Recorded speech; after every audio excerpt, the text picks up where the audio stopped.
County courthouses across the nation are the most representative buildings for the citizens of their respective counties. Mr. Loversidge, FAIA, presents a successful way maintenance designed for the future is working for the benefit of iconic structures. I want to talk to you today about stewardship of iconic buildings. The word iconic came up a number of times in the presentation this morning. But one thing that was clear in the presentation this morning was the role of pride, pride of place that's associated with people who work in, work around, and who are in the communities with historic county courthouses. And that's really a big theme for what stewardship is all about. So I wanted to talk just briefly about what do we mean by iconic? You know, does that mean it's a big internationally famous building? Does it mean it's a symbolic building? Can iconic be local? Does it have to be national? Could it be something maybe designed by a famous architect? And the answer is yes, pretty much to all of those things. I don't think anybody here would argue with me that this building on the screen right now is iconic. It's probably the most recognized building in the world. So its context for being iconic, I think it's fair to say, is the world. But I also think this building is iconic. This is a 1829 county courthouse in Perry County, Ohio, southern Ohio, in the Appalachian region. It's the oldest building in continuous government service in the Northwest Territory. But iconic can be a local thing just as well. And our county courthouses are typically in relatively small towns, and they are very important towns to the area that they're in. So what do we mean by stewardship? Well, stewardship is defined as being supervising or managing or being responsible for something. I think the key word in this definition is entrusted. And the idea of stewardship of iconic buildings is that we are here today, we're entrusted with the care of these facilities. And all of you as county officials are stewards of county facilities, of courthouses in your county. So what influences stewardship? Well, first of all, I think the first thing we have to get through is stewardship is a long-term commitment. Stewardship isn't something we do today or we do tomorrow, or we did last week. Stewardship is a long-time commitment. And I like to say on many of our projects, our most important constituents haven't even yet been born. So if we're thinking long-term about our commitment, this is really what we're after. It's the legacy of what we leave behind to our children, our grandchildren, and so forth. So what influences stewardship? Well, this list of words on the screen right now, leadership, politics, priorities, these taken individually could probably be short-term commitments. Leadership comes and goes, politics change. But if you take them all together and you add a dose of perhaps compassion and understanding, then they become the basis for long-term stewardship of historic buildings. And whether we like it or not, economics also influences stewardship, and that can be short-term or long-term. And it tells us that we should be looking at approaches to stewardship of buildings that allow for changes in economics as we go. Jerry mentioned the state capitol in Ohio, and I'm going to use that really as my case study. I know it's not a county facility, but we have served as the architect of the Capitol for the Ohio State House since 1989. And we've been involved very much in a stewardship relationship with this building and with its governance. So I'm going to use some of the lessons that we learned from this building as my example. The State House in Columbus is a National Historic Landmark. It was designed in 1838 and built between then and the Civil War. And it, of course, housed all three branches of state government. When it opened, it was about as large as the National Capitol in Washington. This is before the dome was added in Washington and the big wings for the House and Senate. And so it was a very large building in a relatively new state. There was reference earlier to being the Midwest. We consider ourselves to be in the eastern zone of the Midwest here in Ohio. So the site, was literally mud streets and two-story buildings when it was built. And it's surrounded by 40-story buildings now, and still architecturally is able to hold its own, if you will. When the building opened in 1855, it had 53 rooms, each of which had access to natural light, and it housed, of course, all of state government. Now, we didn't have a tornado to do damage to our building. What we had was 150 years of mismanagement. And this is that same floor plan, the second floor in 1988 when we started. The 53 rooms have been subdivided into 317. We had rooms that were made smaller by partitions. We had tall rooms that were made smaller by intermediate floors that were added. Every mechanical, electrical system designed since the Civil War, I think it had been added to the building. I don't think any were ever taken away. We found 93 separate air conditioning systems in the building. Sometimes there was a window air conditioner and a transom that exhausted hot air into the next room that had to be air conditioned by whatever was doing that space. It was an absolute mess.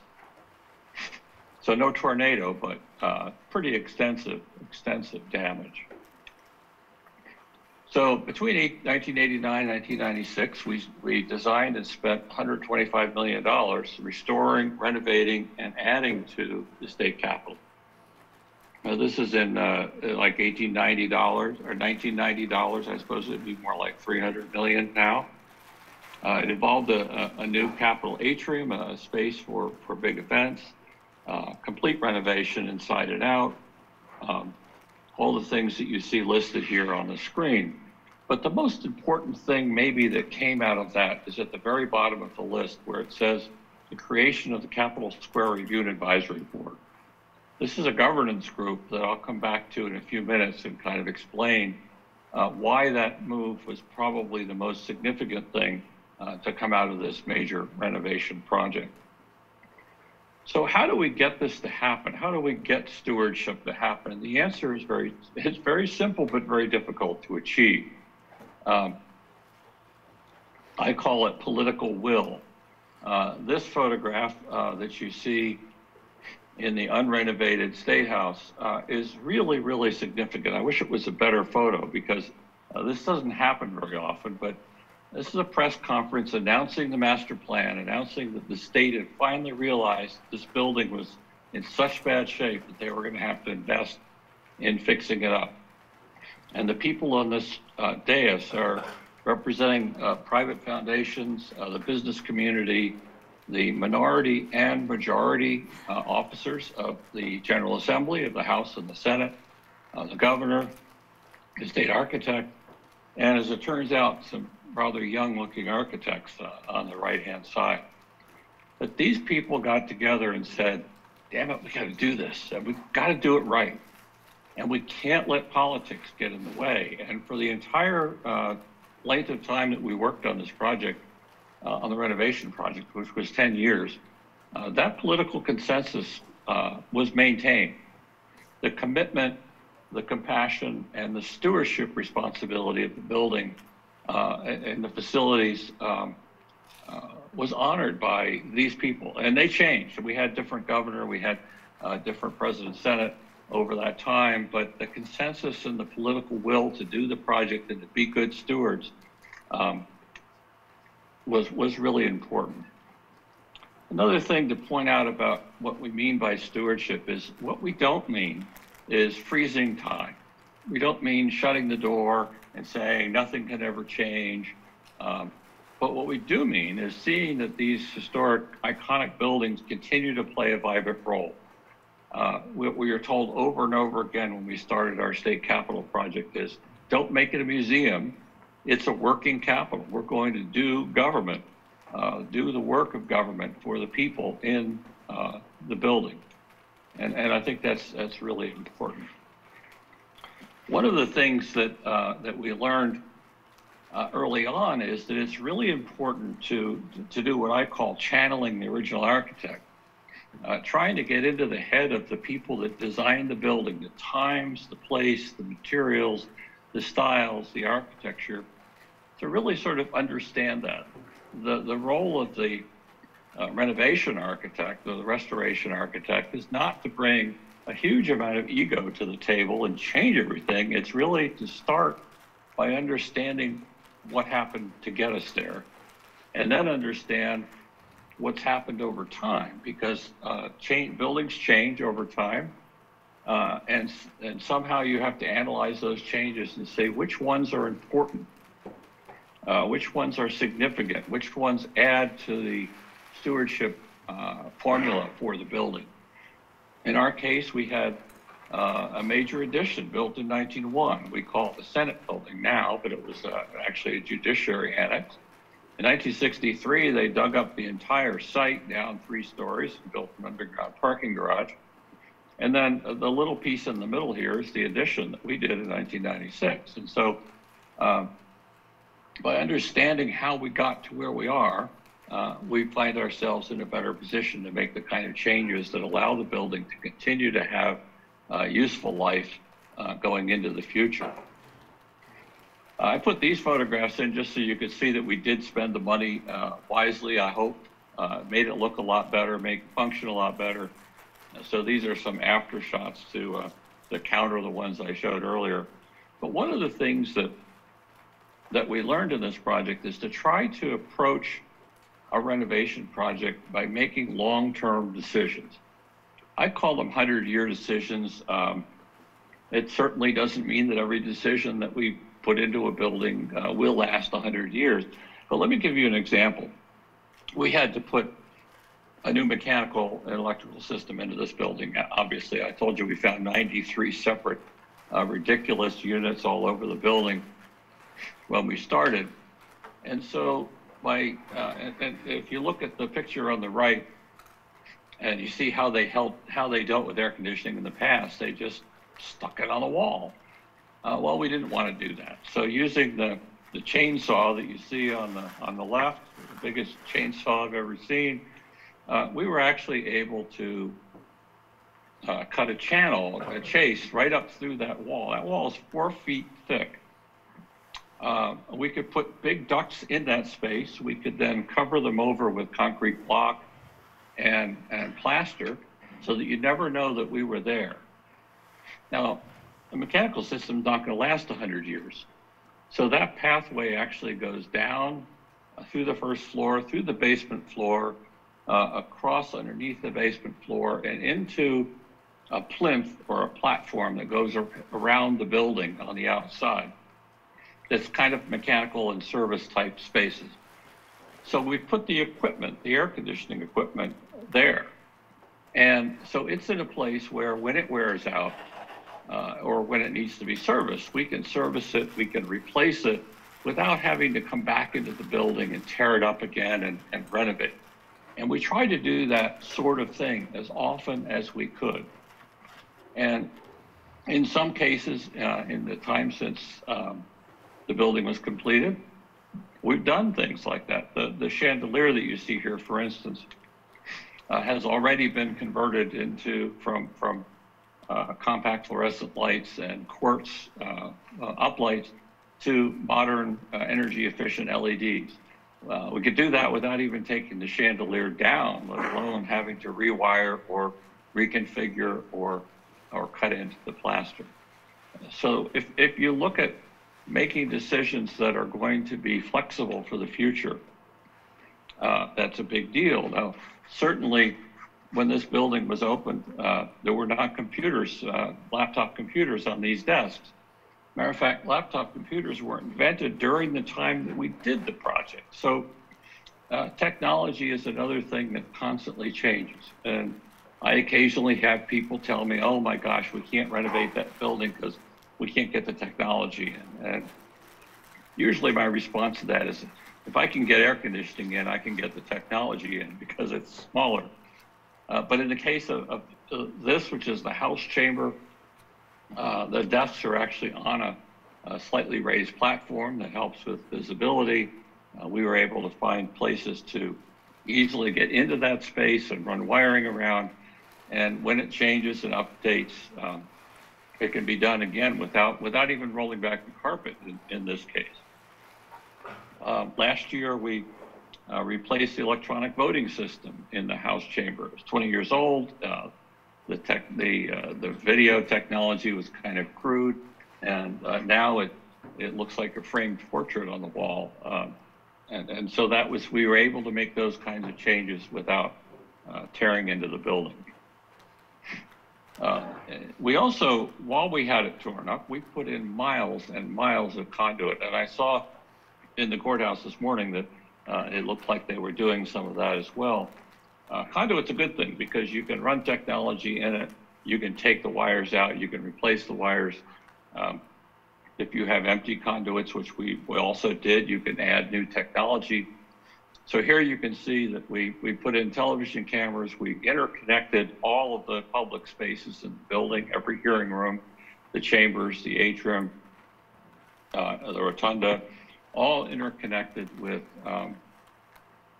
electronics that run through a totally digital television station that's in the basement of the building. And it, in turn, is connected out to the street. So on the right, you see all of the national networks covering the presidential election. The Secretary of State has set up in the atrium space. They're all talking to you live from the State House via their satellite trucks, which are parked out the street. So the idea of an 1830s building not being able to handle technology is, I think, just another one of those urban legends and myths. Now, we can't talk about stewardship without talking about the importance of maintenance. Maintenance is often mistaken for stewardship, but what it is, it's said is a very, very important component. And this is not a new thing. William Morris wrote that we are only the trustees for those who come after us. This has to do with what I said earlier about the long-term commitment. But we like to define maintenance in different levels, right? Maintenance is considered sort of the minimum intervention. If we maintain the surfaces and the materials and the spaces in our buildings by cleaning them properly, by fixing minor things that break, by repainting, by keeping the condition up, then we call it minimum intervention. We've done very little change, very little disturbing of the historic fabric of the building. Repair is kind of the next level, and repointing of masonry would be an example of repair. We actually have to take away some of the historic material in order to make that repair, but we're doing it all in the context of the original building, and it gives us significant additional life. If we've allowed the building to deteriorate to the point where we have to replace things, and this is irrespective of things like tornadoes and other natural disasters that require it, clearly putting back what we put back is going to represent a loss of authenticity. Now, none of these things are bad. It's just a matter of understanding where they fit in the continuum of maintenance of a structure. At the courthouse we saw this morning, for instance, they replaced the dome. And it does have a loss of authenticity. It's not the original material. It's not the original design, but it was in such condition that it needed to be replaced. And so it was done in a very sensitive way, an appropriate way. I'm sure they've documented that so that in the future, they know how to maintain it, they know how to repair it, and they know what they did to replace it. So that continuum is an important part of long-term stewardship. It's also an important part of keeping cost under control. We found over the years, of course, that maintenance costs is less if it's anticipated. if you have a regular inspection system, so at the state capitol in Columbus, we do a pretty major interior, exterior, and systems inspection every 5 years. And we try to update our expectations of what it's going to take to maintain all those things for the next 5 to 10 years. And by planning ahead and by getting ahead of some of the maintenance needs, the overall cost is considerably less than if we don't plan for it and we just have to fix things whenever they break. It's also important for a stewardship program to have proper instructions and tools and so forth for maintenance. You know, when we did our project, you saw the condition that the building was in at the beginning.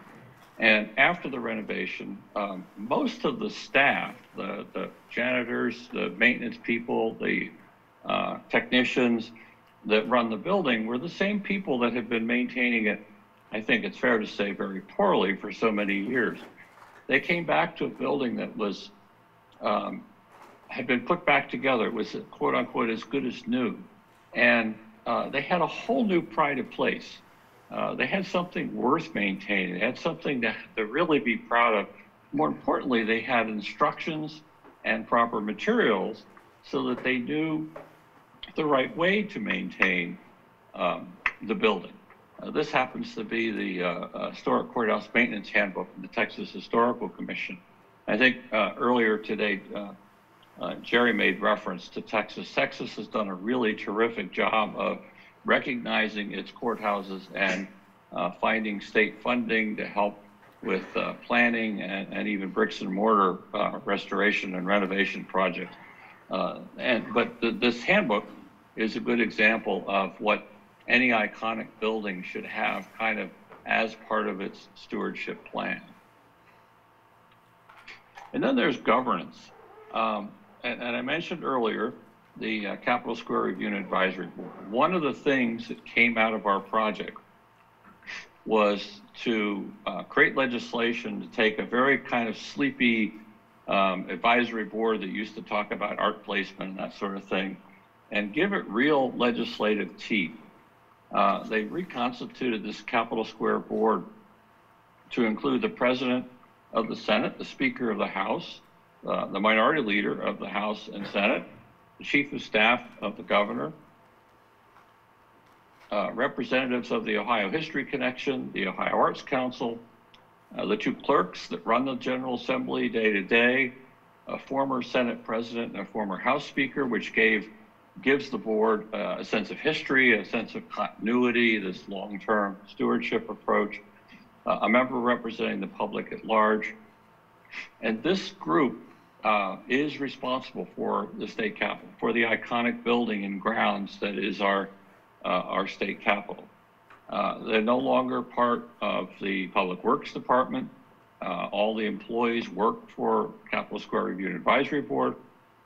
And so this may not translate directly to a county courthouse, but it is important in any iconic building that there be a decision-making process so that the deterioration of the building doesn't follow the path that we saw in our building over 150 years, where frankly nobody was in charge. When we started, we had to measure the building because we didn't have any drawings, and it took many, many weeks. But one of the things that slowed us down was a keying system, and I've mentioned this because it was mentioned this morning that one of the things that helped them when they had a disaster in the courthouse was that they had a master key. Well, we not only didn't have a master key, we had rooms that the House had keys to, rooms that the Senate had keys to, rooms that the Public Works Department had keys to. If the building had been on fire or had a disaster like the tornado, the building superintendent had keys to about a third of the rooms.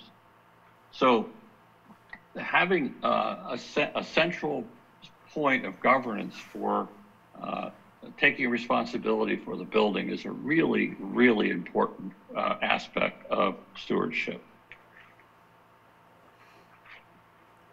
So the Capitol Square Board was created by legislation for three things, basically: to facilitate the operation of government, In other words, be a modern office building and Capitol building for the state, to preserve the historical integrity of the Capitol Square complex, and also to educate visitors about the history of Ohio and civics. We are one of the most visited historic sites in the state, as you might imagine. Most fourth graders make it to the State House during their time, at least pre-COVID, and they learn about the history of the state. But also, one of the things that I remember Governor Voinovich saying when we reopened the building after 10 years was, you know, the excellence that the students see here might just inspire them to think that government's a good thing and to aspire them to participate in government. Or maybe they'll see the architecture and decide to become an architect. Or maybe they'll see the history and start to understand about how their role could be in the history of our state. So it's a building like this, an iconic building, is a lot more than just an office building or a place to go to work or a place for courts to function.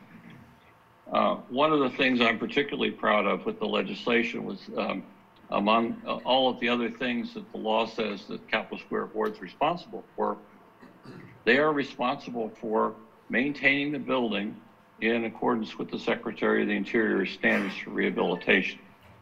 These standards are kind of a national best practices list on how to treat historic buildings. And it's not a mandate of do this, but it's best practices. How can we interpret the building? How can we add technology? All the things that I've been talking to you about. So I want, pardon me, I want to bring this back a little bit more to courthouses, because that's more the scale of what most of you are working with. And this is my friend, the late Honorable Thomas J. Moyer, who is Chief Justice of the Supreme Court, when we renovated the building that you see behind me. And he was very passionate about why courthouses are important. And it wasn't just because they're historic. It's not because they have domes and columns. It's because of the representation of that to law and justice and a civilized society. He'd like to talk about why we call the courthouse a courthouse. Now, some of you are county administrators, and maybe you think the building should be called county building or county office building or something. But his view was this, that while all of those positions are important and critical and valuable, that it's the courts that represent the core of our democracy, that the courts are a place where civilized people can come together to resolve disputes. And for that reason, we like to call them courthouses. And talking with Jerry some about Nebraskas courthouses, as he and I have done over the course of many years.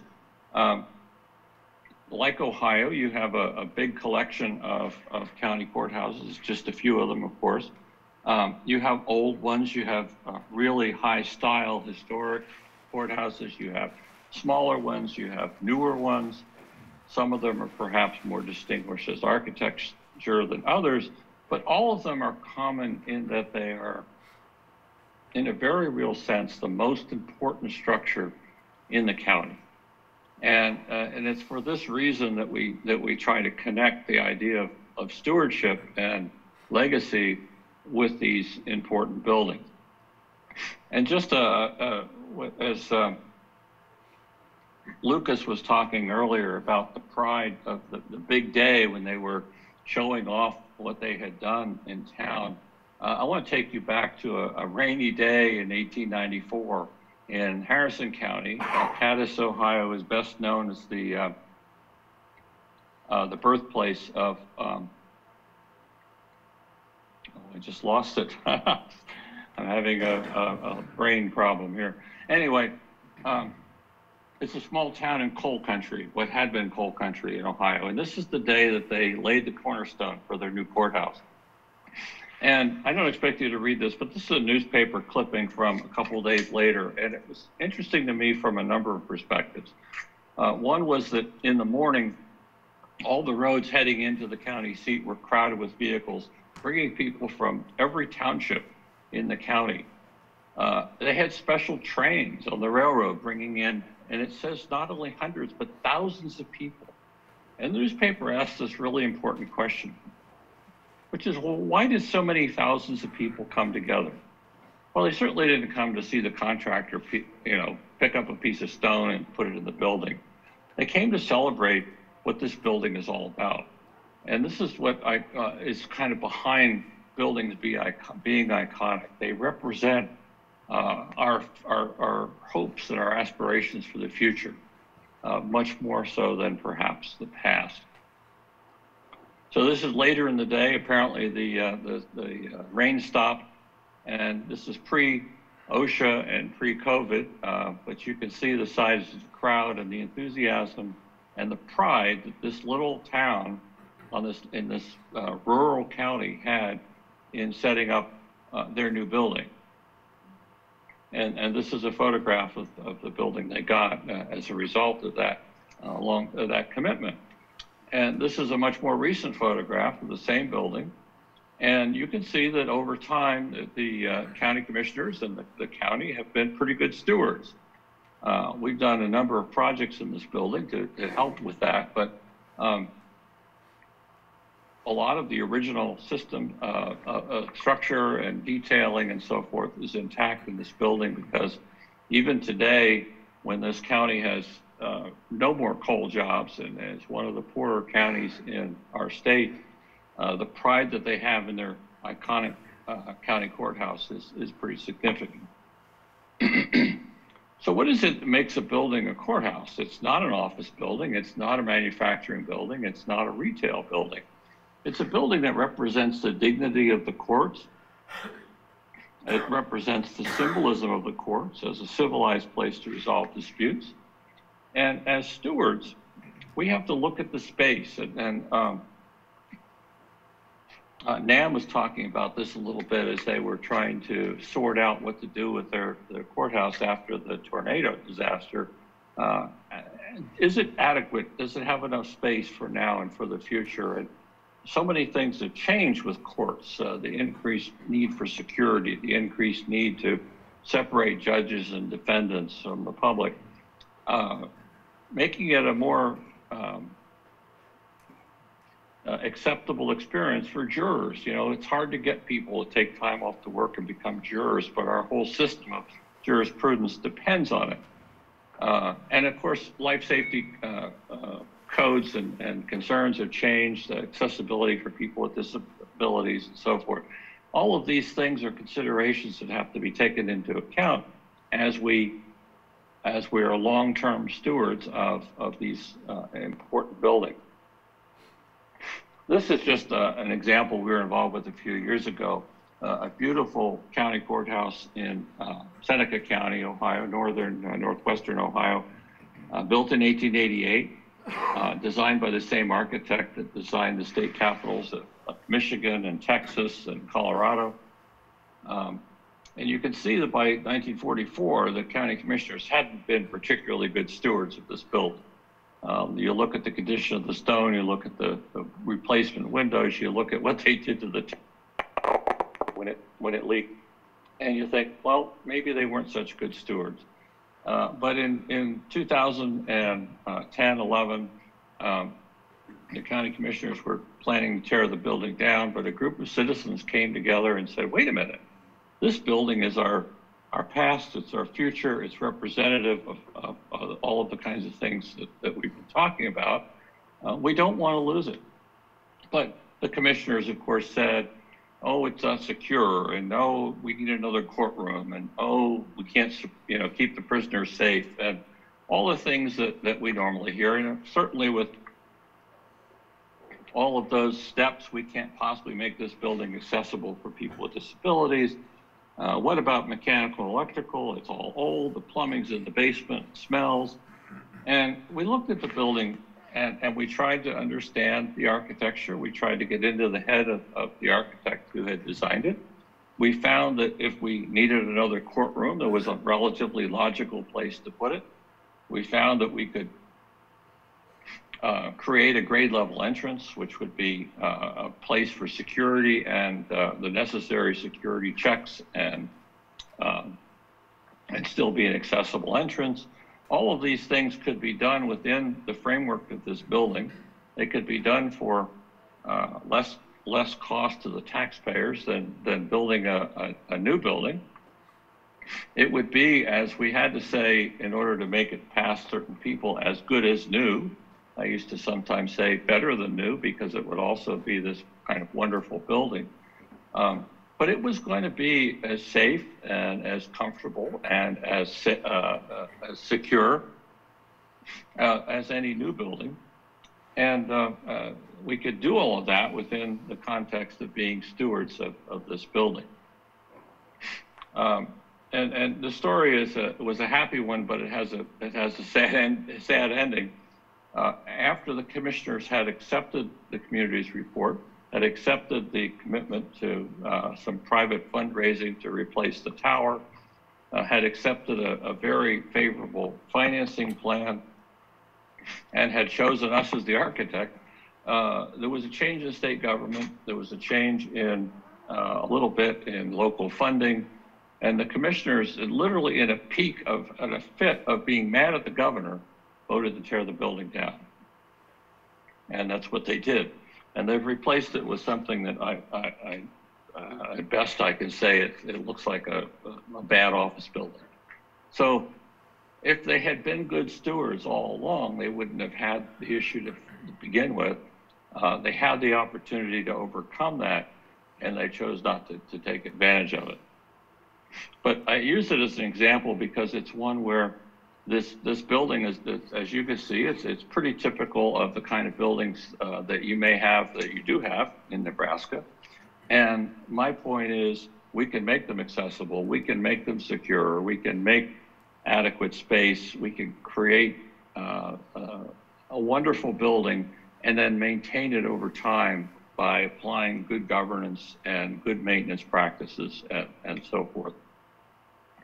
So in this brief talk, I've tried to at least touch on why I think these buildings are important, what we think stewardship means, and how you get there by planning and by creating and encouraging and nurturing political will, by channeling the original architect and not applying too much new ego to your decisions in order to make 100-year decisions, anticipating technology because it is going to change, the absolute overwhelming importance of understanding maintenance and how maintenance can be applied on a short as well as long-term basis, by having a system of governance so that there's a relatively simple but representative oversight of the stewardship plan.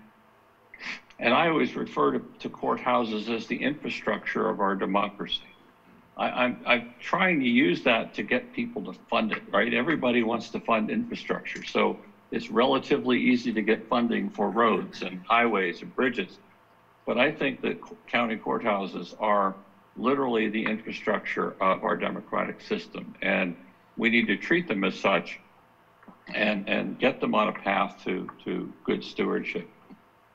Right now, I'm involved with a number of people in Ohio that are trying to convince the General Assembly here to follow the lead of Texas and some other states in recognizing this importance and coming up with some state support for, at least in the beginning, technical assistance and planning, and eventually, I hope, some bricks and mortar support that will help some of the counties, particularly the small counties that need a lot of money to maintain their buildings, but don't have a lot of citizens or tax base to support it.